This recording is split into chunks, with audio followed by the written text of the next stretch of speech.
Hello friends, আমি ইন্দ্রাণী আর তোমরা রয়েছো আমার সাথে লার্নিং উইথ ইন্দ্রাণী চ্যানেলে।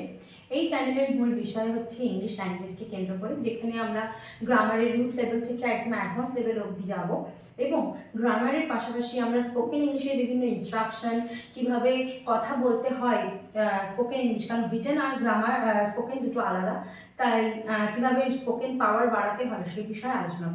আজকে আমরা শুরু করব সেন্টেন্স ফর্মেশন থেকে। সেন্টেন্স ফর্মেশন, যার বাংলা হচ্ছে শব্দ গঠন, কিভাবে আমরা সঠিকভাবে একটা বাক্যকে গঠন করতে পারি।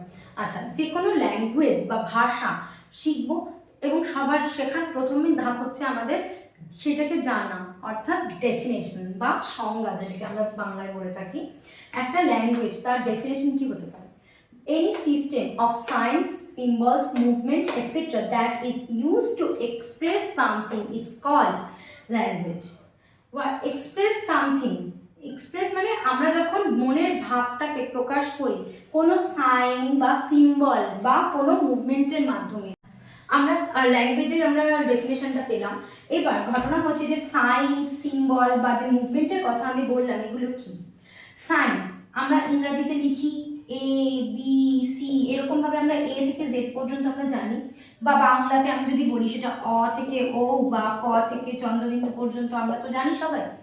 এই যে এগুলো লেখার জন্য আমরা কিছু সাইন, এই যে একটা আকার দিচ্ছি, দুটো আকার দিচ্ছি, মাঝখানে একটা দাগ দিচ্ছি, তাহলে এটা কি একটা সাইন, এটা একটা সিম্বল, সাইন থেকে একটা সিম্বলে পরিণত হলো এবং সেটা আস্তে আস্তে মুভমেন্ট করাচ্ছে। আমি কিছু লেটার মিশিয়ে ওয়ার্ড তৈরি করছি, সেখান থেকে আমি আস্তে আস্তে আসছি ওয়ার্ডে, বাট যেটা হচ্ছে সাইন, সিম্বল আর মুভমেন্ট, এগুলোকেই আমরা বলছি।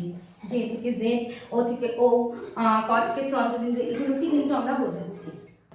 এরপরে নেক্সট আমরা আসবো ল্যাঙ্গুয়েজ হলো, এরপরে আমরা আসবো সেটা হচ্ছে লেটার। ল্যাঙ্গুয়েজের ফার্স্ট যে ধাপ সেটা হচ্ছে লেটার। What is letter? আমরা সকলেই হয়তো জানি বা ছোটবেলায় পড়েছি লেটার কি, হোয়াট ইজ লেটার।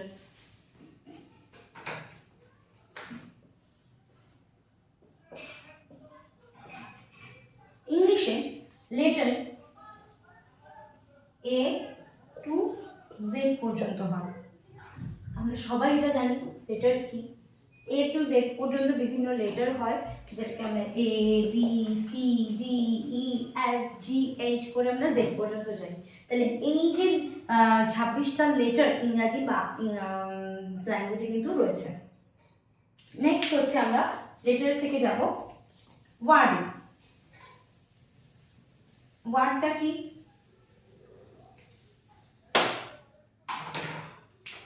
ওয়ার্ড ওয়ার্ডটা হচ্ছে কিছু লেটার যখন পাশাপাশি বসে একটা মিনিংফুল সেন্স তৈরি করে, সেটাকেই আমরা ওয়ার্ড বলি। যেমন অ্যাপেল,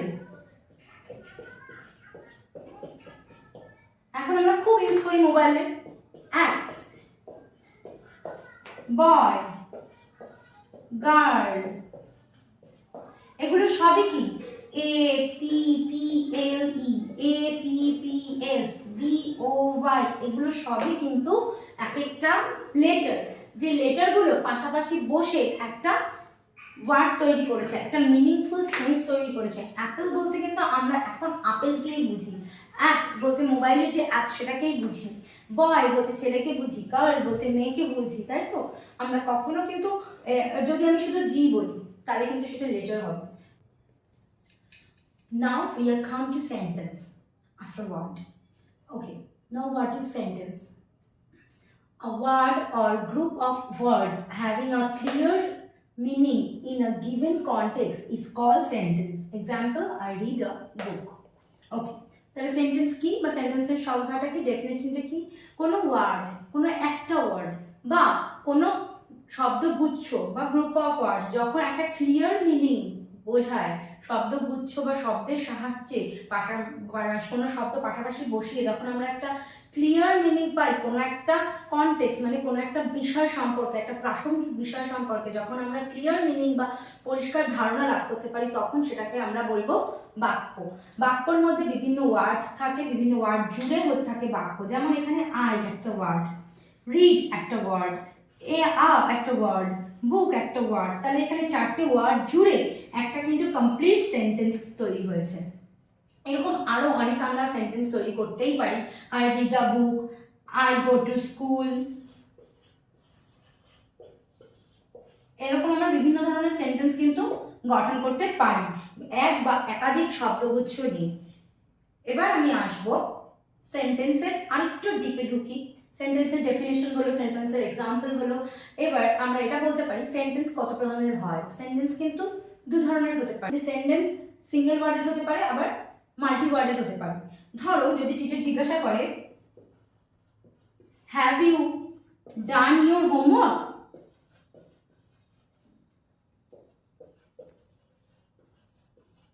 তখন আমরা কি উত্তর দেব? ইয়েস অর নো, তাই তো?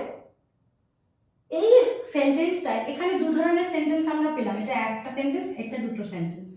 এই have you done your homework এই কথাটায় কিন্তু অনেকগুলো ওয়ার্ড রয়েছে, তাই এটা মাল্টি ওয়ার্ডেড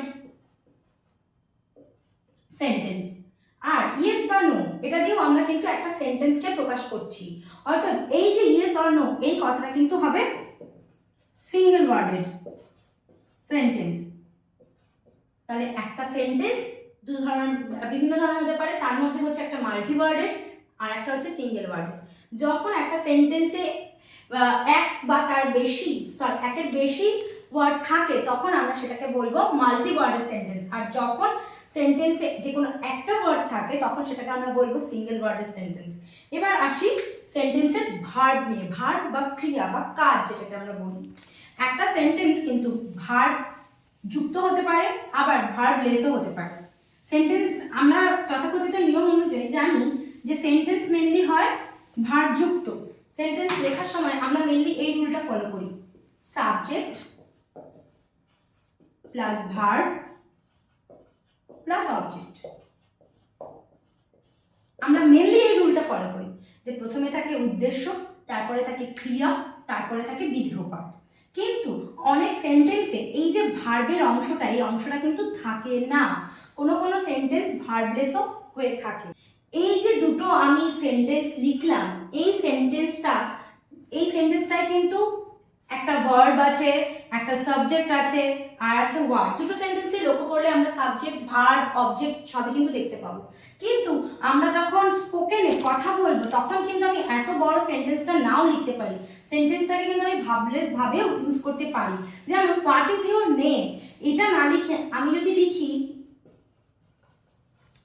নেম প্লিজ, তাহলে কিন্তু এই সেন্টেন্সটা একই মিনিং প্রকাশ করে।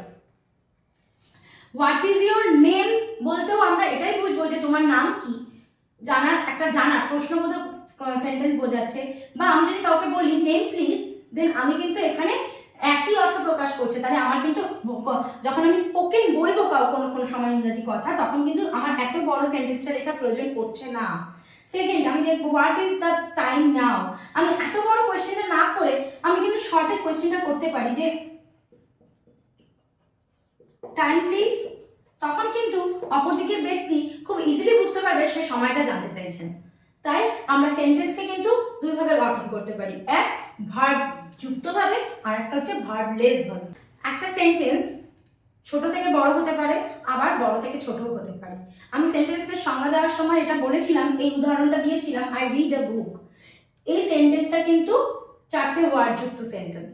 এবার এই সেন্টেন্সটাকে আমি ছোট করতে পারি, আবার বড় করতে পারি। আমি একটু বড় করে লেন্থি বানিয়ে দেখাই, আই রিড আ বুক।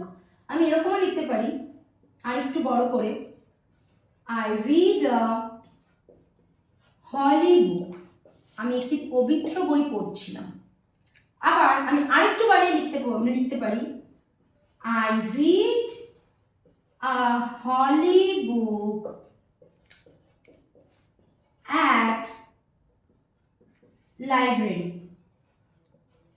এরকম ভাবে আস্তে আস্তে আমরা সেন্টেন্সটাকে কিন্তু লেন্দি বানাতেই পারি বিভিন্ন ধরনের অবজেক্ট যুক্ত করে। তাহলে আজকে আমরা কি শিখলাম? সেন্টেন্সটাকে আমি ছোট থেকে বড় বানাচ্ছি, অ্যাট দ্য সেম টাইম বড় থেকেও কিন্তু সেন্টেন্সটা ছোট হতে পারে যদি আমি এই সার্কেল অনুযায়ী উঠি। ফ্রেন্ডস, আজকের লেসনটা এই পর্যন্তই। যদি আমার পড়ানো তোমাদের ভালো লেগে থাকে তাহলে অবশ্যই কমেন্ট বক্সে জানাও এবং লাইক এবং শেয়ার করে দাও। আর আগামী দিনের আরও ক্লাসেস পরপর আসতে থাকবে এবং ওই ক্লাসগুলো অ্যাটেন্ড করতে চাইলে অবশ্যই সাবস্ক্রাইব করে বেল আইকনটি প্রেস করে দিও।